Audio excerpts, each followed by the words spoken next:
Guys స్టూడెంట్స్గా ఉన్నప్పుడు మనం స్టాక్స్లో ఇన్వెస్ట్ చేస్తే మనకి ఆర్ఎఫ్ఈ పడే ఛాన్సెస్ ఉన్నాయని మీకు ఎవరికైనా తెలుసా? యా, పడే ఛాన్సెస్ ఉన్నాయి అంటిల్ అన్లెస్ మీరు అవి జాగ్రత్తగా చేసుకోకపోతే. లాస్ట్ వీక్ నా ఫ్రెండ్కి ఒక మెయిల్ అయితే వచ్చింది, యుఎస్ ఆఫీస్కి వచ్చి విజిట్ చేయమని చెప్పి సర్టెన్ డాక్యుమెంట్స్ పట్టుకొని రమ్మని చెప్పేసి అన్నారు. తను డాక్యుమెంట్స్ పట్టుకొని వెళ్ళాడు, అన్నీ చెక్ చేసి తనకి లాస్ట్ 5 months బ్యాక్ అప్లై చేశాడు అనమాట. ఇప్పుడు వరకు తనకి అప్రూవల్ అవ్వలేదు. అండ్ డాక్యుమెంట్స్ అన్ని చెక్ చేసిన తర్వాత అన్ని కరెక్ట్గా ఉన్నాయి, ట్రాన్సాక్షన్స్ అన్ని కరెక్ట్గా ఉన్నాయి.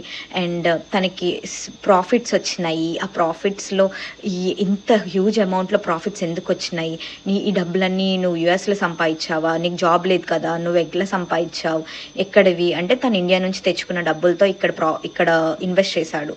అది తను చూయించుకున్నాడు క్లియర్గా. తర్వాత వాళ్ళు నమ్మి అండ్ దెన్ అప్పుడు తనకి స్టెమ్ అప్రూవ్ చేశారు.